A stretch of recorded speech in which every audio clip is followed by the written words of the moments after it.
exemptions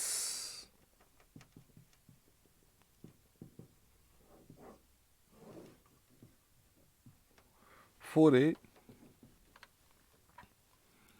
parent is not required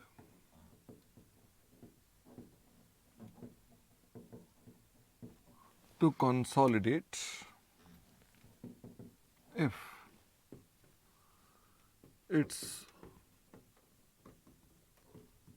wholly owned subsidiary oblique partially owned subsidiary of another entity. तो मुझे फटाफट से बताओ, पहली कंडीशन में आपने क्या क्या चेक करना है? अनदर एंटिटी चेक करनी है, होली ओन्ड है या पार्शली ओन्ड है ये चेक करना है। पार्शली ओन्ड में आपने क्या करना है? Other owners have been informed and have no objection to non-preparation of CFS। फिर दूसरा point, debt equity not listed process of listing at any exchange. इसका मतलब पेरेंट का डेट और इक्विटी एक्सचेंज नहीं होना चाहिए। और थर्ड पॉइंट, अल्टीमेट पेरेंट या इंटरमीडिएट पेरेंट। तो मुझे फटाफट से बताओ, क्या ये अल्टीमेट पेरेंट कौन होगा? अल्टीमेट पेरेंट या तो ये भी कोई एंटिटी होगी, नहीं तो अगर इंडिविजुअल है तो उसको छोड़ देंगे हम, और ये कोई और अनदर एंटिटी होगी। एंटिटी ही है, मतलब दिस इज एंटिटी। ये क्या प्रोड्यूस करती है? Produces financial statements as per Ind AS, जिसमें वो या तो कंसोलिडेट करती है या वो अपनी सब्सिडरी को दिखाती है एट फेयर वैल्यू। तो हम अगर ये ऑल कंडीशन पूरी हो जाती हैं, ऑल कंडीशन सेटिस्फाई हो जाती हैं, तो फिर हम कहते हैं parent is not required to consolidate. दूसरा क्या है? If parent is long term employee benefit और post employment employee benefit trust, हम कहते हैं तुम्हारे कोई माफी है। या फिर if parent is investment entity. ये पेरेंट एक इन्वेस्टमेंट एंटिटी है, इसका मीनिंग बाद में बता रहे हैं। विच मेजर्स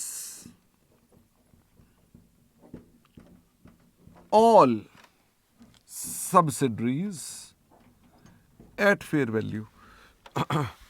इसको क्या मिल जाएगी? Parent need not consolidate। But इसमें हमने कुछ बातें बताई थी। If parent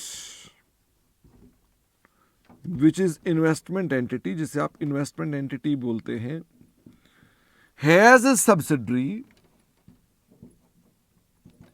which provides services to investment entity. बताओ जी अब क्या होगा? Then exemption from consolidation not available. Exemption from consolidation is not available, वो तो मिलेगी नहीं।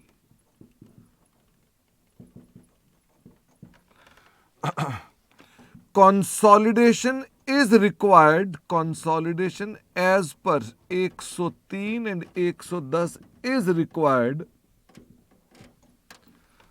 for such subsidiary। उस सब्सिडरी पर आपको 103 110 लगाना पड़ेगा। और अदर सब्सिडरीज का क्या होगा? Other subsidiaries can be recorded at fair value, हम उनको फेयर वैल्यू पर रिकॉर्ड कर सकते हैं। अच्छा, एक कंपनी एग्जम्पशन ना लेना चाहे तो कोई दिक्कत थोड़ा ना है, इसका मतलब उसमें कोई जरूरी नहीं है कि एग्जम्पशन लेनी है। तो मैंने कहा ये अवेलेबल है एग्जम्पशंस, आप लेना चाहें तो ले सकते हैं। प्री एंटिटी मतलब जो हमारे पास ऑर्गेनाइजेशंस हैं, जो संस्थाएं हैं, आर्टिफिशियल पर्संस। अच्छा, मुझे ये बताइए दूसरी बात क्या आ गई? If parent of investment entity, if नहीं लगाना चाहिए, parent of investment entity is required to consolidate as per 103 and 110 unless it is also another, it is also investment entity. भाई इन्वेस्टमेंट एंटिटी के ऊपर भी इन्वेस्टमेंट एंटिटी है तो फिर तो उसे माफी मिल जाएगी, वरना ऊपर अगर रिलायंस इंडस्ट्रीज है तो उसे कोई माफी नहीं मिल रही है, उसे कंसोलिडेट करना पड़ेगा। तो मैंने अपने पास एक समरी चार्ट बना दिया कि आपको ध्यान रहे। ये पैरा कौन सा था? 33 था। ये पैरा कौन सा था? 32 था। और बाकी आपके पास ये कौन सा पैरा था? ये पैरा 4B था। ठीक है, और हम अपने पास बाकी सब्सिडरीज को पैरा 31 में यहां पर रिकॉर्ड करते हैं एट फेयर वैल्यू। तो पैरा नंबर 31, 32, 33 और 4B ये मैंने सब मिला दिया। इसका एक बार वीडियो काट देना तो वीडियो में आपको ये सब मिल भी जाएगा, आपको शॉर्ट में आपको एडवांटेज मिल जाएगी। टाइम देख लो 8:47 है। आपने जो इन्वेस्टमेंट कंपनी की सब्सिडरीज को भी कंसोलिडेट